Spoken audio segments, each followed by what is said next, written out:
The Gentari Empire had conquered 302 star systems without breaking a sweat. Their soldiers wore living armor, their warships bent light, and their high command dined on molecular cuisine while plotting planetary subjugation between courses. So, when their strategic division proposed abducting 5 young human women from Earth as leverage, it was considered a low-risk, high-return operation. In the words of Commander Dalther, a light diplomatic nudge, seasoned with terror. The girls were targeted with precision, daughters of Earth's most influential figures. Political leaders, military geniuses, economic juggernauts. Pluck them from their pampered human lives. Then wait for Earth's predictable whimpering. A few sanctions lifted, a few planets seeded, and maybe, just maybe, a fresh servant class imported from the blue planet. The Gentari didn't fear humanity. They barely respected it. And that was their first mistake. The abductions were executed simultaneously. 5 sleek interceptors, cloaked in quantum shadows, hovered invisibly above their respective targets. In Dallas, in Berlin, in Kyoto, in Johannesburg, and just outside a beachside mansion in Malibu. Extraction was quick, efficient, and, for one crew, slightly confusing. "Commander," croaked a comms officer on Interceptor Unit 7. "The human girl is resisting." Verbally. "She's a teenager, Grask." "That's all they do," Dalther said, swirling her luminescent wine. "No, Commander, she's mocking us." On the screen appeared Lexi Monroe, daughter of Earth's president, seated cross-legged inside the holding cell. Her expression was calm. Too calm. She smirked. "Oh, you guys are adorable. Is this a cosplay convention? What's next? An alien talent show? Wait, don't tell me. You think this is scary?" "Silence, creature," barked a guard. Lexi tilted her head. "Ah, you're trying. That's cute. Listen, can you tell my dad I'll be home late? Also, you're going to want to reinforce that door. I'm not great with captivity." In the Gentari capital, High Command was unimpressed with the report. "Humans are erratic. Their neurological structures are chaotic at best," said Supreme Strategist Threll. "A species ruled by hormones and nostalgia. They'll cave." They hadn't. Within 3 hours of the abductions, Earth broadcast a single, encrypted transmission through galactic diplomatic channels. It was encoded in a polite, ancient Gentari dialect. It read, "We understand you have taken 5 of our young citizens. We kindly request their return. No hard feelings. You have 7 hours. After that, the situation becomes less manageable." Commander Dalther laughed. Not a chuckle, a full-bodied, operatic laugh that shook her shoulder pads. "They are bluffing. What could one planet possibly do?" "Perhaps we should," started a junior tactician, but she was already waving dismissively. "Relax. Their bark is worse than their bite." But no one had told her how Earth had evolved its teeth. Inside the holding chamber, the girls were already working. One of them, Amira, a cybersecurity prodigy and daughter of Earth's intelligence director, had disassembled her boot and was using the heel insert to short-circuit the force field interface. Chloe, a military brat and daughter of General Hawthorne, was running laps in the cell, doing push-ups between circuits. "Why are you working out?" asked Crix, the young Gentari jailer, confused.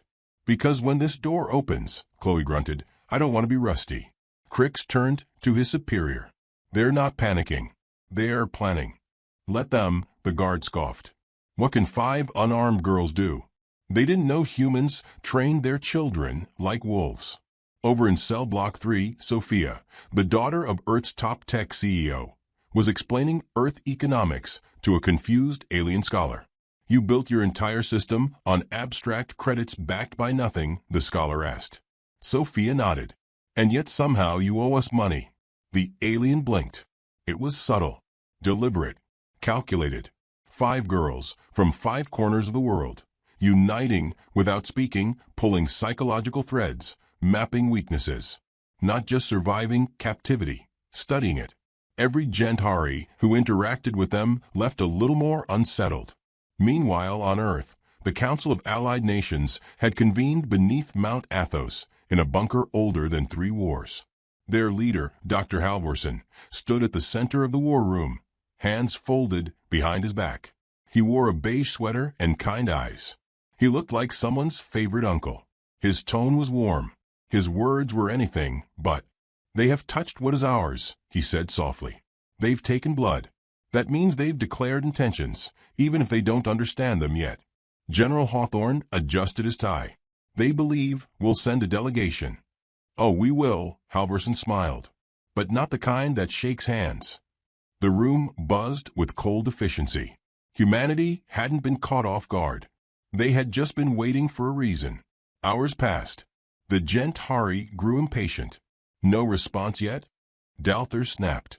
"Just another transmission. From one Captain Marcus Voss." "It's marked as a dinner invitation." Dalther scoffed.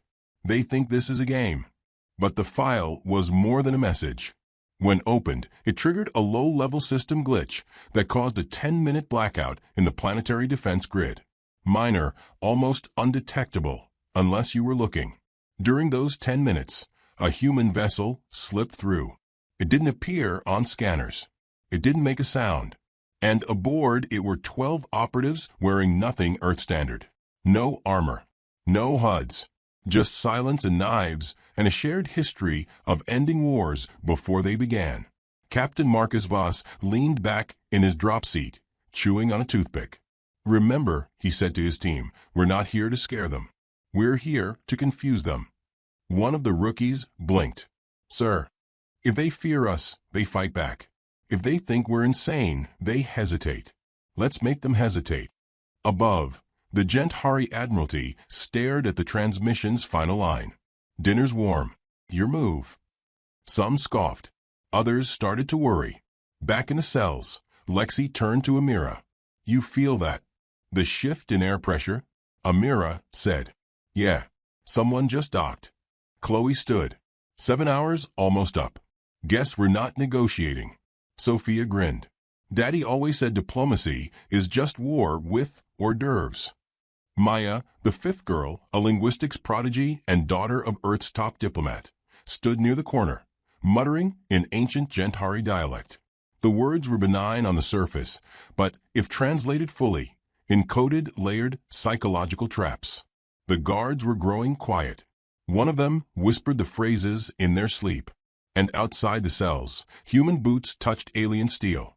It began with a soft hum, then silence. Then the door opened. Lexi looked up. "You're late." Captain Voss stepped in.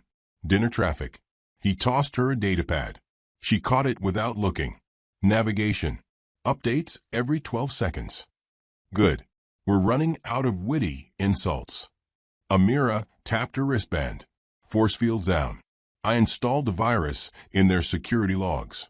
It'll make them think we're still in here." Chloe cracked her knuckles. "Then let's go deliver a thank you gift." The girls walked out like they owned the place. The guards, watching from monitors, couldn't move, couldn't speak. They had no orders for this. Nothing in their protocols prepared them for humans walking unarmed into danger like they were bored. Back in the Gentari capital, an emergency meeting was called.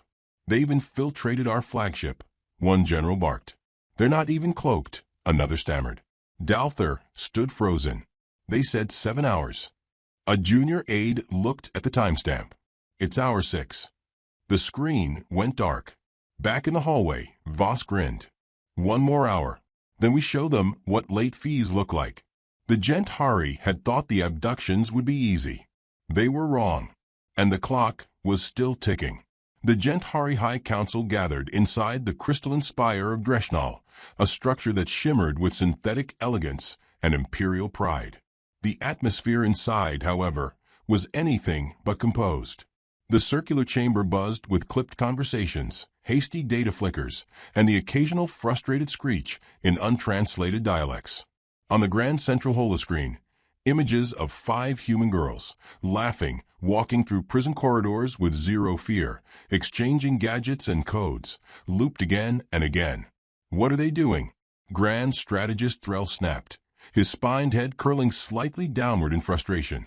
"That one just braided the guard's fur. Is this some sort of psychological tactic?" "No, Grand Strategist," responded Intelligence Director Grack. "We believe she was just bored." A silence, heavy and judgmental, fell across the room. And the operative asked Supreme Overseer Valrix, a being so genetically augmented his voice came out like rust over silk. The one who breached our flagship defenses, he goes by Captain Marcus Voss. Human Special Forces. No previous record in our databases. We are attempting to determine how he bypassed our surveillance nets. They walked into our warship, Valrix whispered. Like tourists. Threll turned to the projection again, which now showed a file marked with the Earth emblem, black and white, stylized with a quiet menace. A second transmission had arrived. A new video file titled simply, Follow Up. Play it, Valrix said. The file opened with Marcus Voss seated in what looked like a garden patio, sipping from a coffee mug that read World's Okayest Captain. Behind him, vague silhouettes of Earth operatives lounged casually, one reading a book, another sketching. They looked like college students on spring break, except the garden was inside a stolen Gentari hangar. Greetings, Voss said, polite chipper. I hope this message find you well. I imagine things must be a bit stressful over there, what with your flagship being, let's say, reappropriated. He sipped his coffee, smiling. We're sending your guards back. Well, the conscious ones. The others are napping. Indefinitely. And please, don't rush to retaliate. There are humans crawling around inside your systems right now. You'd have to shut down half your planetary defenses to purge us. But by all means, give it a shot. The file ended with a logo that had never existed until now, a single, stylized fong over a globe. You see, Valrix muttered, voice tight, they mock us. They turn a military engagement into theater. And the worst part, Threll growled, is that they're so damned civil about it. The council fell into heated debate. Some pushed for immediate counterstrikes. Others, now gripped by a growing sense of dread, argued that doing so might be playing into human hands. The Gentari were not used to enemies who smiled before they bit. Meanwhile, back aboard the Gentari dreadnought, Marcus Voss leaned over a control panel with Sophia beside him. The daughter of Earth's most powerful tech magnate had rerouted the ship's internal comms to play calming whale songs, just for the psychological disruption. They're not built for unpredictability, Sophia said, tapping commands. Their logic branches are narrow, elegant but rigid. They built an empire on predictability, Voss muttered, watching a digital map of Gentari's security sectors flicker. So now we give them what they don't understand, chaos wearing a grin. Amira appeared at the doorway. Force fields are dropping in sequence. We've isolated 10 floors. Time until planetary defense sinks figured out. Voss asked. 17 minutes. Give or take. Voss stood. Plenty.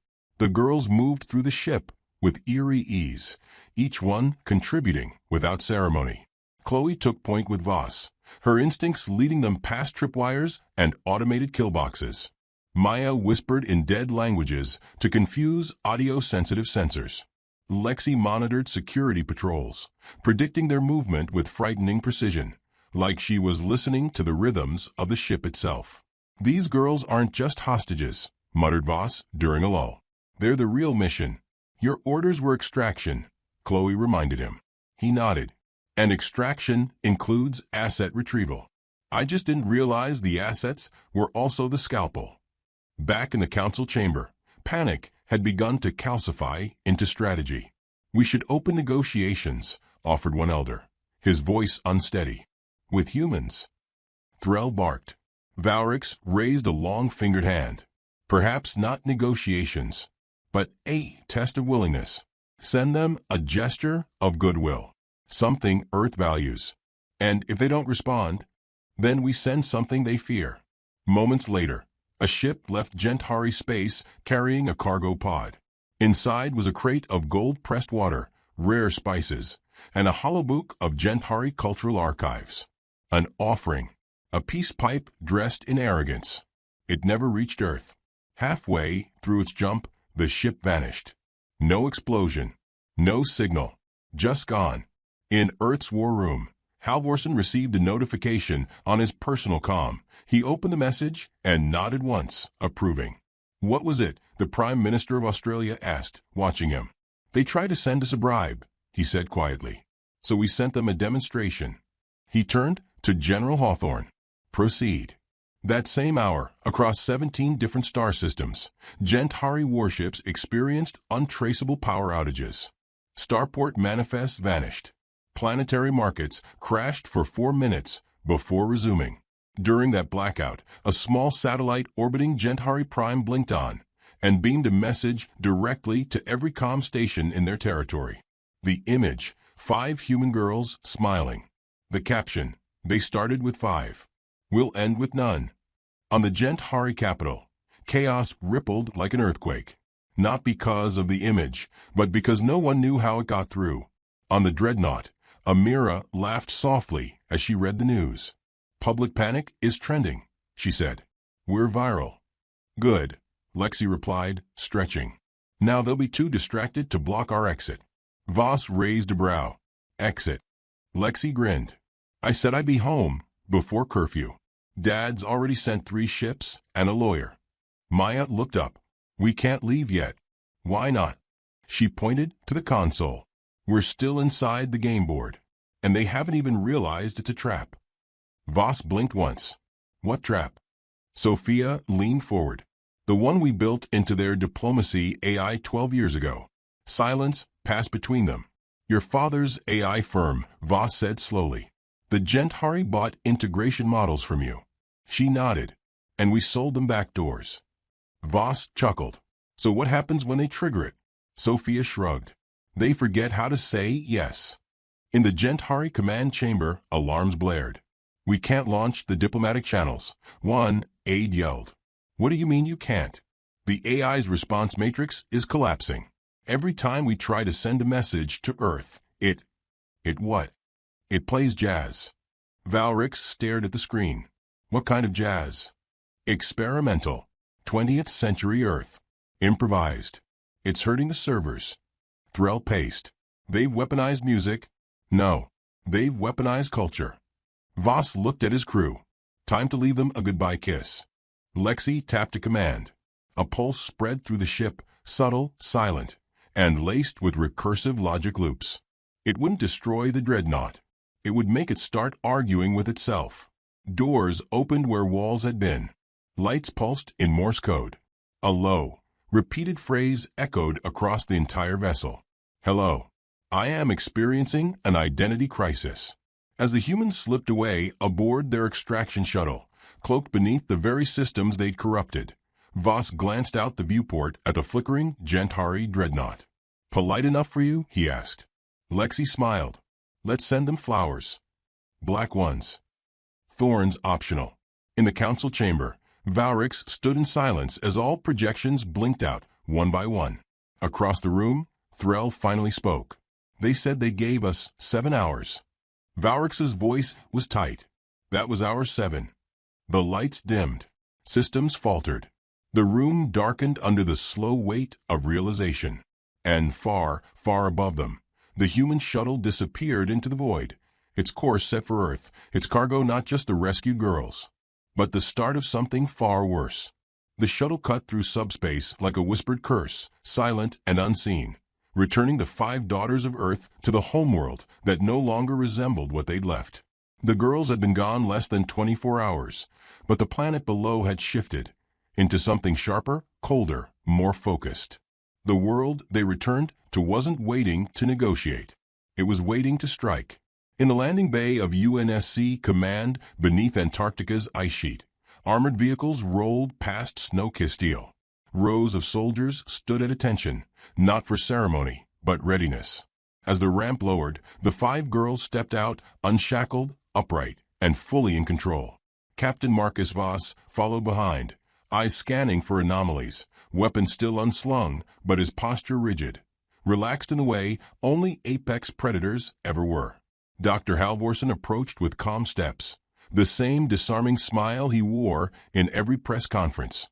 But his eyes said war. Lexi moved first. "Dad says hi," she said with a wink. "He sent you a latte," Halvorsen replied without missing a beat, then turned to Voss. "Casualties." Voss gave a shallow nod. 17 unconscious. 0 fatalities. All Gentari. Minimal property damage. Unless you count their dignity. And the virus? In place. Took root in less than 8 minutes. Half their ships are going to start asking philosophical questions by next Tuesday. Perfect, Halvorsen said, then addressed the girls. You understand the situation's escalated. Maya stepped forward. They don't realize how badly yet. Oh, Halvorsen replied, voice quiet and sharp, they will. The news broke 2 hours later, and it didn't break quietly. Across the galaxy, trading partners began pulling out of Gentari alliances. Border worlds lit up with unrest. A dozen star nations, long under the Empire's boot, suddenly found their courage and started poking old wounds. But that wasn't the main concern. The real problem was what Earth did next. With cold precision, the United Earth Command launched Operation Glass Lantern. Not an invasion, not yet, but a demonstration. In 12 coordinated strikes, Earth's satellites delivered micron-scale payloads into Gentari civilian sectors. There were no explosions, no injuries. Just one message left behind in every major plaza, etched into their most sacred monuments. You touched what is ours. Now we touch everything. The Gentari called an emergency summit. Every high warlord, strategist, and system governor attended. Most of them argued.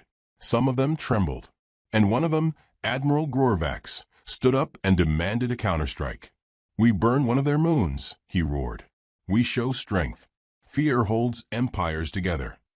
To which Supreme Overseer Valrix replied without expression, and if they've already accounted for that, silence. They walked into our flagship, Valrix continued, touched every system we designed to keep them out, and walked out with their hostages, their secrets, and their weapons still clean. They used kindness like a scalpel. They didn't attack us, they dissected us. A young tactical analyst, Krell, cleared his throat. We could propose a ceasefire. Frame it as mutual preservation. Valrix turned to the screen behind him, where live footage showed a new Earth construct being built just outside Saturn's orbit, Project Obsidian Halo. What is it? Someone asked. Unknown, Krell admitted. It went from blueprint to orbital deployment in 3 days. 3 days, barked Threll. Krell nodded. They've streamlined ship construction with nanomaterial weaving. We estimate 1 new vessel every 6 hours. And the specifications? Krell hesitated. Classified. We can't read their blueprints. It's all metaphor-based code. Valrix let out a long, low breath. They've moved beyond linear warfare. They're waging culture, concept, narrative. Meanwhile, back on Earth, Chloe stood on the training field, trading punches with 2 Special Forces recruits. She wasn't winning. She was dominating, smiling between hits, using minimal effort. She wasn't just tough. She was trained. 15-second takedown, Voss muttered to Halvorsen as they watched. She'll lead troops someday. Sooner than she thinks, Halvorsen replied. Elsewhere in the AI research bay, Sophia was finishing a patch to their linguistic virus, smuggling recursive emotional patterns into Gentari broadcast networks. If someone tried to suppress human information, they'd instead hear stories, coded tales with embedded algorithms designed to plant hesitation in strategic minds. Maya was quietly consulting with a team of diplomats, rewiring their cross-species negotiation protocols. She developed a new theory, that some galactic species were emotionally allergic to human sincerity. And Lexi? She was on a talk show, laughing casual, magnetic. She told jokes about her captivity, mocked the guards who tried to impress her, and smiled with just enough mischief to terrify any analyst who knew how influence really worked. The girls weren't just survivors. They were weapons. Voss met with Halvorsen again that evening in a room so secure it hummed with energy dampeners. They both sat, neither quite relaxing. They underestimated our children, Voss said.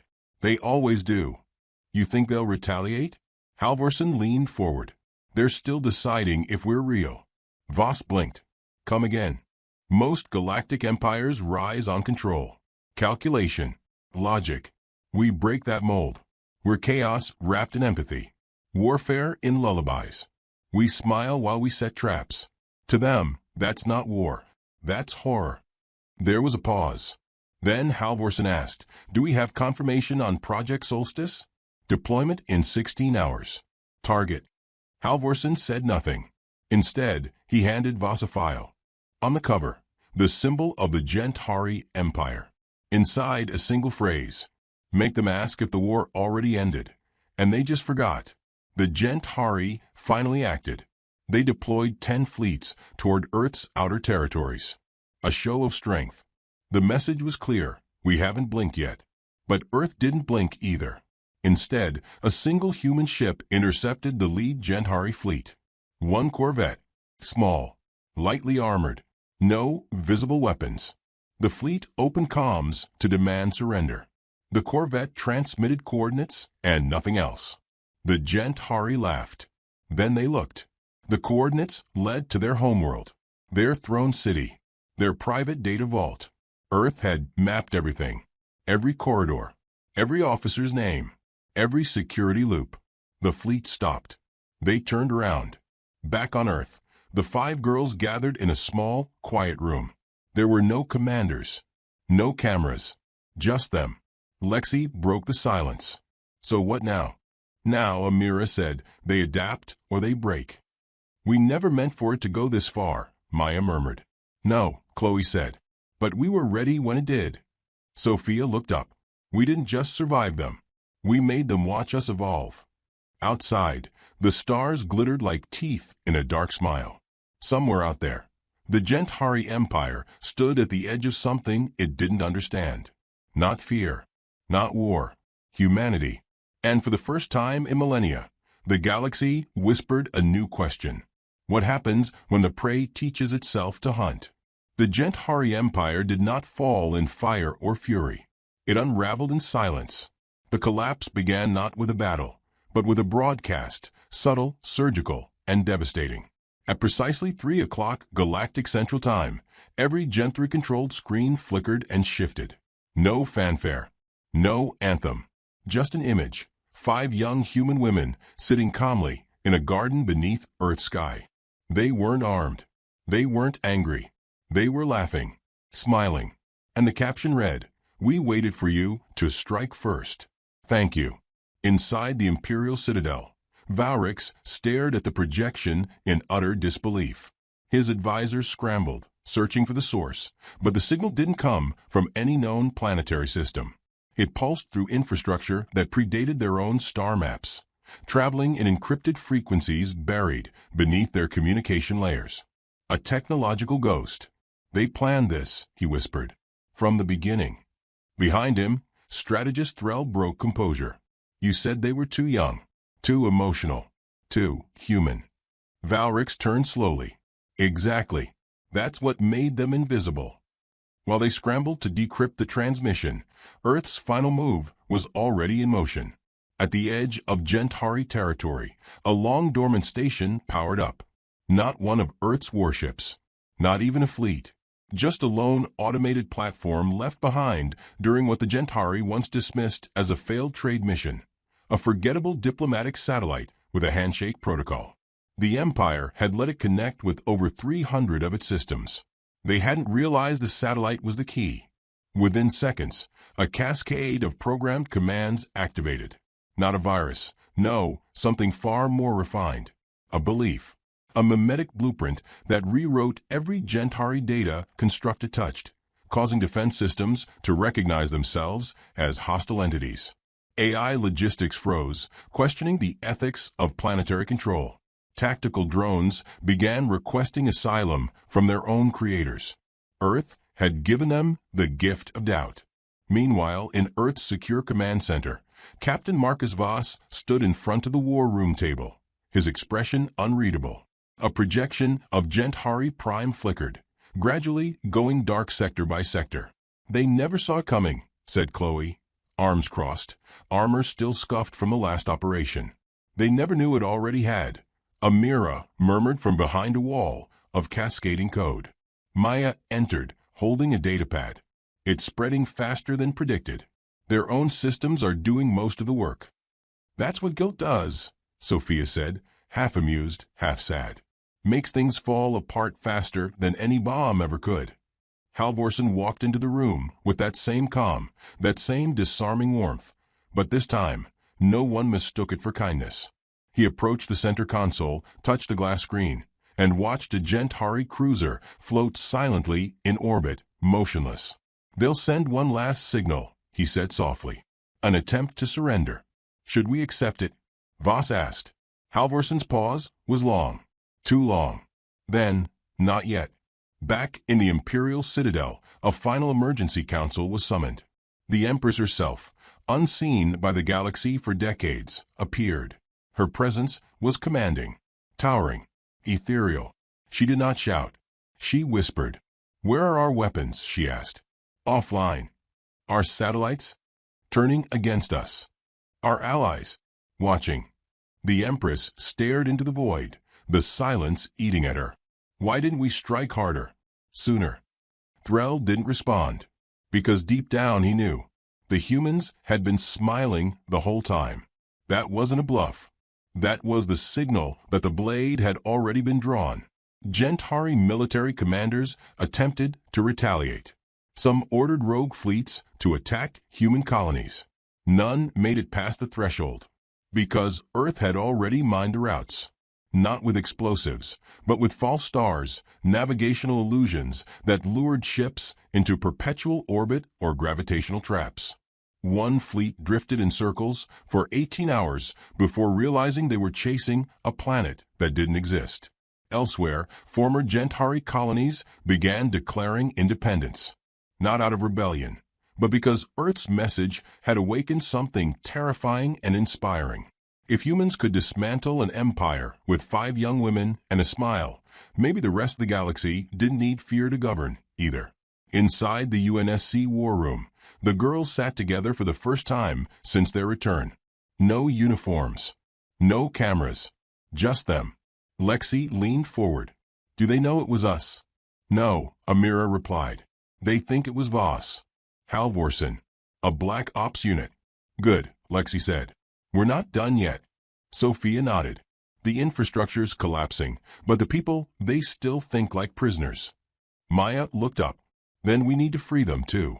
Voss stepped in, overhearing. "That's not your job." Lexi met his gaze. "It was never just about us, was it?" "No," Voss admitted. "It was about the message." "And what message did we send?" Chloe asked. Halvorsen entered, hands clasped, voice quiet. "That humanity," he said, "doesn't bark. We bite. But only when provoked. Only when you take something we love." They all looked to the main screen again, where the final message from the Gentari Empress arrived. It was barely a signal. No encryption. No royal seal. Just a voice, frayed at the edges. "We surrender," she whispered. And for a moment, the room fell silent. Then Halvorsen tilted his head. "Play the final file." A simple audio clip echoed through the chamber. Recorded hours earlier. Lexi's voice. "Remember this. We smiled the whole time. You mistook that for weakness." The Empress's voice trembled. "What do you want?" Halvorsen turned to the girls. "You decide." Maya stepped forward. "We don't want your planets." Sophia added, "We don't want your treasures." Amira spoke next. "We don't want revenge." Chloe stood. "We want them to remember." Lexi smiled last. "And we want them to fear the idea of forgetting." The message was sent. Across the galaxy, the Gentari Empire went dark. Not destroyed, but emptied. Systems abandoned. Fleets recalled. A ghost nation retreating from the universe it once ruled, unsure of how it lost to a species still categorized as emerging. Because the trap hadn't been the virus, or the strike team, or even the war. The trap had been hope. Humanity had let the Gentari believe they were safe for decades. Had traded with them, studied them, smiled at them in meetings, and laughed at their jokes. All while planning for the day they crossed the line. 5 daughters had been taken. 1 empire was given back in return, broken and bleeding. At the edge of Earth's orbit, a monument was placed aboard the first interstellar diplomatic station. No weapons, no defenses, just a plaque. It read, "We are a patient species, but not a forgiving one." And somewhere in the black, a child of the Gentari Empire whispered to her mother, "Are the humans real?" Her mother only shivered, because the answer was yes. And they had teeth.